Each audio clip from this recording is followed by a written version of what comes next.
يا من هو إليه يفزع المؤمنون يا من هو إليه يا من هو إليه يرجع العاصون يا من هو إليه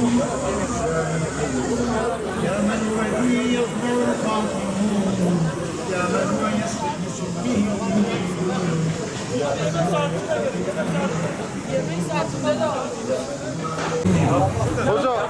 Hoca şey yapma.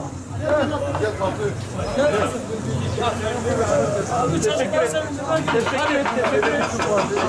Hoca.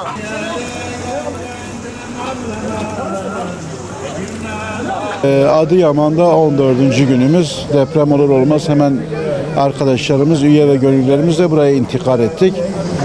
Elhamdülillah ilk günden itibaren sıcak aşımız pişti.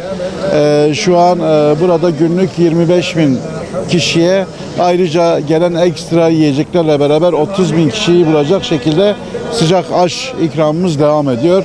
Özellikle kurmuş olduğumuz büyük koordinasyon çadırımızda hızlı bir şekilde ihtiyaç sahiplerini belirleyip mobil araçlarımızla, motorize araçlarımızla bu ihtiyaçları gidermeye çalışıyoruz. Adıyaman'ımızın 8 ilçesinde 400'den fazla da köyü var. Özellikle muhtarlarla da irtibat kurarak ihtiyaç olan köyleri belirleyip ihtiyaçları nedir ona göre mobil ekipleri yönlendirerek ihtiyaçlarını gidermek için gayret sarf ettik. Çalışmamız devam ediyor inşallah. Adıyaman'daki kardeşlerimizle beraberiz. Onların ihtiyacının giderilmesi için elimizde ne gayret geliyorsa o gayreti sarf ediyoruz. Elhamdülillah burada sadece bizim Türkiye'den gelen kardeşlerimiz yok.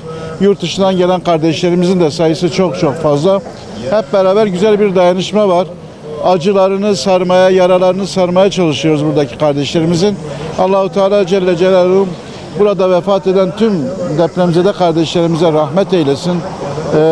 Yaralı olarak kurtulup hastanede tedavi görenlere Allah acil şifalar ihsan eylesin.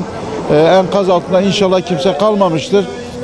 O kalan varsa da bu kurtarma çalışmalarıyla beraber inşallah sağ salim canlı olarak çıkarmalarını ümit ediyoruz.